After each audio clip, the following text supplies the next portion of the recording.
ಆತ್ಮೀಯ ವೀಕ್ಷಕರ, SSP ಸ್ಕಾಲರ್ಶಿಪ್ಗೆ ಅರ್ಜಿ ಹಾಕಿರ್ತಕ್ಕಂಥ ವಿದ್ಯಾರ್ಥಿಗಳು ಬಹಳಷ್ಟು ಜನ ಕಮೆಂಟ್ ಮಾಡ್ತಾ ಇದ್ರಿ. DBT ಫುಡ್ ಅವಾಯ್ಡೆಡ್ ಅಂತ ತೋರಿಸ್ತಾ ಇದೆ, ನೋ ಅಂತ ತೋರಿಸ್ತಾ ಇದೆ. SSP ಸ್ಕಾಲರ್ಶಿಪ್ ಪೋರ್ಟಲ್ ಓಪನ್ ಆಗ್ತಾ ಇಲ್ಲ, ಸರ್ವರ್ ಓಪನ್ ಆಗ್ತಾ ಇಲ್ಲ, DBT ಸ್ಟೇಟಸ್ ಚೆಕ್ ಮಾಡೋಕೆ ಆಗ್ತಾ ಇಲ್ಲ, ವೆರಿಫಿಕೇಶನ್ ಕಂಪ್ಲೀಟ್ ಆಗಿಲ್ಲ ಅಂತೇಳಿ ಬಹಳಷ್ಟು ಜನ ಕಮೆಂಟ್ ಮಾಡ್ತಾ ಇದ್ರಿ.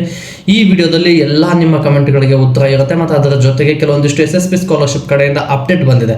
ಅಪ್ಡೇಟ್ ಅನ್ನೋದಕ್ಕಿಂತ ನೀವು SSP ಸ್ಕಾಲರ್ಶಿಪ್ ಹಣವನ್ನು ಪಡ್ಕೋಬೇಕು ಅಂದರೆ 4 ಕಂಡೀಷನ್ಗಳು ಕಂಪಲ್ಸರಿ ಫುಲ್ಫಿಲ್ ಆಗಲೇಬೇಕು. ಆ 4 ಕಂಡೀಷನ್ಗಳು ಏನು ಅನ್ನೋದನ್ನು ಸಂಪೂರ್ಣವಾಗಿ ತಿಳಿಸ್ಕೊಡ್ತೀನಿ. ಯಾರೆಲ್ಲ ಮೊದಲನೇ ಬಾರಿಗೆ ನನ್ನ ಚಾನಲ್ ನೋಡ್ತಾ ಇದ್ರು, ಚಾನಲ್ನ ಸಬ್ಸ್ಕ್ರೈಬ್ ಮಾಡೋದ್ರ ಮೂಲಕ ಸಪೋರ್ಟ್ ಮಾಡಿ ಅಂತ ಹೇಳ್ತಾ ಬನ್ನಿ ಗೆಳೆಯರೆ. ಬಂದಿರತಕ್ಕಂಥ ಅಪ್ಡೇಟ್ ಏನು ಅಂದರೆ, ನಿಮಗೆ ನೀವು 2023-24ರಲ್ಲಾದರೂ ಅರ್ಜಿ ಹಾಕಿರಿ, 25-26ರಲ್ಲಾದರೂ ಅರ್ಜಿ ಹಾಕಿರಿ, ಇಲ್ಲ 23-24ರಲ್ಲಾದರೂ ಅರ್ಜಿ ಹಾಕಿರಿ. ನಿಮ್ಮ ಖಾತೆಯಲ್ಲಿ DBT ಸ್ಟೇಟಸನ್ನು ಚೆಕ್ ಮಾಡಿದಾಗ ಎಸ್ ಅಂತ ತೋರಿಸ್ತಾ ಇತ್ತು ಅಂದರೆ ಸರ್ಕಾರದ ಕಡೆಯಿಂದ ಫಂಡ್ ರಿಲೀಸ್ ಆಗಿದೆ ಅಂತೇಳಿ ಅರ್ಥ.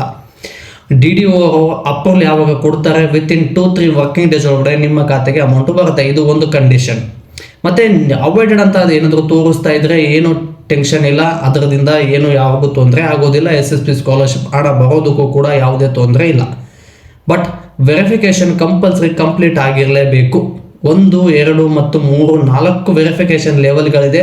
ಈ 4 ವೆರಿಫಿಕೇಶನ್ ಕಂಪ್ಲೀಟ್ ಆಗಿರಬೇಕು. ಇದರ ಜೊತೆಗೆ ನಿಮ್ಮ DBT ಸ್ಟೇಟಸನ್ನು ಚೆಕ್ ಮಾಡಿದಾಗ ಅಮೌಂಟು ಮೆನ್ಷನ್ ಆಗಿರಬೇಕು. 3,200 ಆದರೂ ಆಗಲಿ, 3,000 ಆದರೂ ಆಗಲಿ, 8,000, ಕೆಲವೊಬ್ಬರಿಗೆ 15,000 ಅವರ ಎಜುಕೇಷನ್ ಆಧಾರದ ಮೇಲೆ ನಿಮ್ಮ DBT ಸ್ಟೇಟಸನ್ನು ಚೆಕ್ ಮಾಡಿದಾಗ ಅಲ್ಲಿ ಒಂದಿಷ್ಟು ಅಮೌಂಟು ಮೆನ್ಷನ್ ಆಗಿರುತ್ತೆ.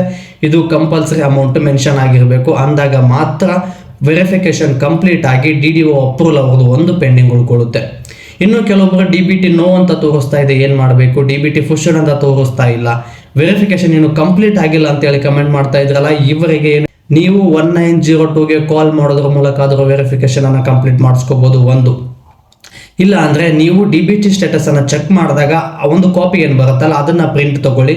ಅದರ ಜೊತೆಗೆ ನೀವು ಅರ್ಜಿ ಹಾಕಬೇಕಾದ್ರೆ ಒಂದು ಪ್ರಿಂಟನ್ನು ಕೊಟ್ಟಿರ್ತಾರೆ, ಆ ಪ್ರಿಂಟನ್ನು ಎರಡೂ ತಗೊಂಡು SSP ಪೋರ್ಟಲಲ್ಲಿ ಓಪನ್ ಮಾಡಿದ್ರೆ ನಿಮಗೆ ಹೆಲ್ಪ್ಲೈನ್ ನಂಬರು ಮತ್ತು ಅಲ್ಲಿ ನಿಮಗೆ ಮೇಲ್ ID ಸಿಗುತ್ತೆ. ಆ ಮೇಲ್ IDಗೆ ಮೇಲ್ ಮಾಡೋದ್ರ ಮೂಲಕ ಬೇಕಾದರೂ ವೆರಿಫಿಕೇಶನನ್ನು ಕಂಪ್ಲೀಟ್ ಮಾಡ್ಬೋದು. ನಾವು ಫೋನ್ ನಂಬರ್ಗೂ ಕಾಲ್ ಮಾಡಿದ್ವಿ, ಮೇಲು ಕೂಡ ಮಾಡಿದ್ವಿ, ಆದರೂ ವೆರಿಫಿಕೇಶನ್ ಕಂಪ್ಲೀಟ್ ಆಗಿಲ್ಲ ಅನ್ನುವಂಥವ್ರಿಗೆ ಮೊದಲನೇ ಮತ್ತು ಎರಡನೇ ಹಂತದಲ್ಲಿ ಏನಾದರೂ ವೆರಿಫಿಕೇಶನ್ ಪೆಂಡಿಂಗ್ ಇದ್ದರೆ ನೀವು ನಿಮ್ಮ ಯಾವುದೇ ಕ್ಯಾಟಗರಿ ಆಗಿದ್ರೂ ಕೂಡ ನಿಮ್ಮ ಕ್ಯಾಟಗರಿಗೆ ಸಂಬಂಧಪಟ್ಟಿರ್ತಕ್ಕಂಥ ಸಮಾಜ ಕಲ್ಯಾಣ ಇಲಾಖೆ, ಹಿಂದುಳಿದ ವರ್ಗದ ಇಲಾಖೆ ಮತ್ತು ಅಲ್ಪಸಂಖ್ಯಾತರ ಕಲ್ಯಾಣ ಇಲಾಖೆಗಳಿಗೆ ಹೋಗಿ ಮೊದಲನೇ ಮತ್ತು ಎರಡನೇ ಹಂತದ ತಾಲೂಕು ಆಫೀಸಲ್ಲಿ ಹೋಗಿ ವೆರಿಫಿಕೇಶನ್ ಅನ್ನು ಕಂಪ್ಲೀಟ್ ಮಾಡಿಸ್ಕೋಬೇಕು. ಮತ್ತೆ ನೀವೇನಾದರೂ ಈ 3 ಮತ್ತು 4ನೇ ಹಂತದ ವೆರಿಫಿಕೇಶನ್ ಏನಾದರೂ ಪೆಂಡಿಂಗ್ ಇದ್ದರೆ ಡೈರೆಕ್ಟ್ ಆಗಿ ಡಿಸ್ಟಿಕ್ ಆಫೀಸ್ಗೆ ಹೋಗಿ ವೆರಿಫಿಕೇಶನ್ ಅನ್ನು ಕಂಪ್ಲೀಟ್ ಮಾಡಿಸ್ಕೋಬೇಕು ಸ್ನೇಹಿತರೆ. ಇದು ಬಂದಿರತಕ್ಕಂಥ ಅಪ್ಡೇಟು. ಮತ್ತೆ ಇನ್ನು ಕೆಲವೊಬ್ಬರು ಕಮೆಂಟ್ ಮಾಡ್ತಾ ಇದ್ರಿ, ಏನು ಅಂತ ಅಂದರೆ ನಮ್ಮದು ವೆರಿಫಿಕೇಶನ್ ಕೂಡ ಕಂಪ್ಲೀಟ್ ಆಗಿದೆ, ಅದರ ಜೊತೆಗೆ DBT ಫುಡ್ ಅಂತ ಕೂಡ ತೋರಿಸ್ತಾ ಇದೆ, ಅಮೌಂಟು ಕೂಡ ಮೆನ್ಷನ್ ಆಗಿದೆ, ಯಾವಾಗ ಅಮೌಂಟ್ ಬರುತ್ತೆ, ನಿಮ್ದೆಲ್ಲವೂ ಕಂಪ್ಲೀಟ್ ಆಗಿದ್ರೆ ಸರ್ಕಾರದ ಕಡೆಯಿಂದ ಫಂಡ್ ರಿಲೀಸ್ ಆಗಿದೆ ಅಂತ ಹೇಳಿ ಅರ್ಥ. DDO ಅಪ್ರೂವಲ್ ಕೊಟ್ಟರೆ 2 or 3 ವರ್ಕಿಂಗ್ ಡೇಸ್ ಒಳಗಡೆ ನಿಮ್ಮ ಖಾತೆಗೆ ಅಮೌಂಟು ಕ್ರೆಡಿಟ್ ಆಗುತ್ತೆ. ಇದು ಬಂದಿರತಕ್ಕಂಥ ಅಪ್ಡೇಟು. ಮತ್ತು ಇದರ ಜೊತೆಗೆ ಇನ್ನು ಕೆಲವೊಂದಿಷ್ಟು ಭಾಳಷ್ಟು ಡೌಟ್ ಕೂಡ ಕೇಳ್ತಾ ಇದ್ರೆ, ಏನು ಅಂದರೆ 2023-24ರಲ್ಲಿ ಅರ್ಜಿ ಹಾಕಿದ್ದೀನಿ, ಮಾರ್ಕ್ಸ್ ಕಾರ್ಡ್ ಅಪ್ಲೋಡ್ ಮಾಡಿಲ್ಲ. ಮಾರ್ಕ್ಸ್ ಕಾರ್ಡ್ ಅಪ್ಲೋಡ್ ಮಾಡೋಕ್ಕೆ ಹೋದರೆ ಪ್ರಿಂಟ್ ಓಪನ್ ಆಗ್ತಾ ಇಲ್ಲ, ಅಂದರೆ SSP ಪೋರ್ಟಲ್ ಓಪನ್ ಆಗ್ತಾ ಇಲ್ಲ, ಯಾವ ರೀತಿ ಅಪ್ಲೋಡ್ ಮಾಡಬೇಕು? ಈಗ 1 ವೀಕ್ವರೆಗೂ ಆಯಿತು ಸ್ನೇಹಿತರೆ.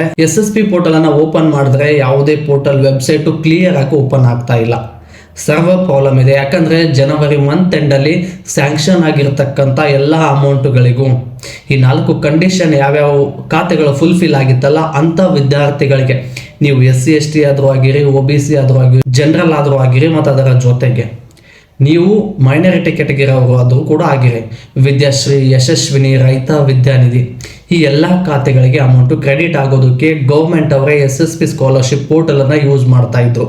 ಹಂಗಾಗಿ ಜನವರಿ ಮಂತ್ ಎಂಡ್ವರೆಗೂ ಈ ಪ್ರಾಬ್ಲಮ್ ಇತ್ತು. ಬಟ್ ನಿನ್ನೆ ಮೊನ್ನೆ ಚೆಕ್ ಮಾಡಿದ್ರೆ DBT ಸ್ಟೇಟಸ್ಸು ಚೆಕ್ ಆಗ್ತಾ ಇದೆ. ಹೋಗಿ ಒಂದ್ಸಲ ಫೋನಲ್ಲಿ ಚೆಕ್ ಮಾಡೋಕ್ಕಾಗಲಿಲ್ಲ ಅಂದರೆ ಸೈಬರ್ ಸೆಂಟರ್ಗೆ ಹೋಗಿ DBT ಸ್ಟೇಟಸನ್ನು ಚೆಕ್ ಮಾಡಿಸ್ಕೊಳ್ಳಿ. ಏನಾದರೂ ಪೆಂಡಿಂಗ್ ಇದ್ದರೆ ಆದಷ್ಟು ಬೇಗ ವೆರಿಫಿಕೇಶನ್ ಕಂಪ್ಲೀಟ್ ಮಾಡಿಸ್ಕೊಳ್ಳಿ.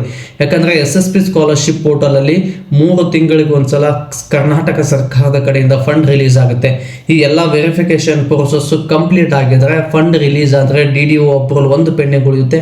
DDO ಅಪ್ರೂವಲ್ ಕೊಟ್ಟರೆ ವಿತಿನ್ 2 or 3 ವರ್ಕಿಂಗ್ ಡೇಸ್ ಒಳಗಡೆ ನಿಮ್ಮ ಖಾತೆಗೆ ಅಮೌಂಟು ಕ್ರೆಡಿಟ್ ಆಗುತ್ತೆ.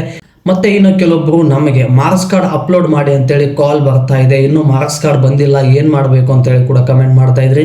ನಿಮ್ದೇನಾದ್ರೂ ಇನ್ನು ಮಾರ್ಕ್ಸ್ ಕಾರ್ಡ್ ಬಂದಿಲ್ಲ ಅಂದ್ರೆ, ಮತ್ತೆ ಇನ್ನು ಕೆಲವೊಂದಿಷ್ಟು ಜನ ಕಮೆಂಟ್ ಮಾಡ್ತಾ ಇದ್ರಿ ಮಾರ್ಕ್ಸ್ ಕಾರ್ಡ್ ಅಪ್ಲೋಡ್ ಮಾಡಿ ಅಂತೇಳಿ ಕಾಲ್ ಮಾಡ್ತಾ ಇದ್ದಾರೆ.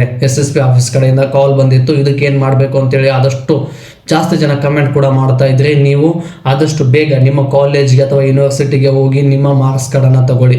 ಒರಿಜಿನಲ್ ಆದ್ರೂ ಆಗಿರ್ಬೋದು, ಜೆರಾಕ್ಸ್ ಆದ್ರೂ ಆಗಿರ್ಬೋದು, ಅದನ್ನ ತಗೊಂಡು ನೀವು SSP ಪೋರ್ಟಲಲ್ಲಿ ಮೇಲ್ ಮಾಡೋದ್ರ ಮೂಲಕ ಆದರೂ ಕೂಡ ಕಂಪ್ಲೇಂಟ್ ರೈಸ್ ಮಾಡ್ಬೋದು. ಅದರ ಜೊತೆಗೆ ನೀವು SSP ಪೋರ್ಟಲನ್ನು ಓಪನ್ ಮಾಡಿದ್ರೆ ನೀವು ಯಾವ ಇಯರ್ದು ಮಾರ್ಕ್ಸ್ ಕಾರ್ಡನ್ನು ಅಪ್ಲೋಡ್ ಮಾಡಿದಲ್ವಾ ಆ ಇಯರನ್ನು ಸೆಲೆಕ್ಟ್ ಮಾಡಿಕೊಂಡ್ರೆ ಪ್ರೀವಿಯಸ್ ಇಯರ್ ಮಾರ್ಕ್ಸ್ ಕಾರ್ಡ್ ಅಂತೇಳಿ ತೋರಿಸುತ್ತೆ. ಅಲ್ಲಿ ಹೋಗಿ ನಿಮ್ಮ ಮಾರ್ಕ್ಸ್ ಕಾರ್ಡನ್ನು ಅಪ್ಲೋಡ್ ಮಾಡಿ ಸಬ್ಮಿಟ್ ಮಾಡಬೇಕು. ಸಬ್ಮಿಟ್ ಮಾಡಿ 3 ವರ್ಕಿಂಗ್ ಡೇಸ್ ಒಳಗಡೆ ಅದರಿಂದ ರಿಪೋರ್ಟ್ ಬರುತ್ತೆ. ರಿಪೋರ್ಟ್ ಬಂದರೆ ನಿಮ್ಮ ವೆರಿಫಿಕೇಶನ್ ಕಂಪ್ಲೀಟ್ ಆಗುತ್ತೆ, ಮಾರ್ಕ್ಸ್ ಕಾರ್ಡ್ ಕೂಡ ಸಬ್ಮಿಟ್ ಆಗುತ್ತೆ. ಇವೆಲ್ಲವನ್ನ ವೆರಿಫಿಕೇಶನ್ ಕಂಪ್ಲೀಟ್ ಮಾಡ್ಕೊಂಡು ಇಟ್ಕೊಂಡ್ರೆ ಗೌರ್ಮೆಂಟ್ ಕಡೆಯಿಂದ ಯಾವಾಗ ಫಂಡ್ ರಿಲೀಸ್ ಆಗುತ್ತಲ್ವಾ ಟಕ್ ಅಂತ ನಿಮ್ಮ ಖಾತೆಗೆ ಅಮೌಂಟ್ ರಿಲೀಸ್ ಆಗುತ್ತೆ ಸ್ನೇಹಿತರೆ.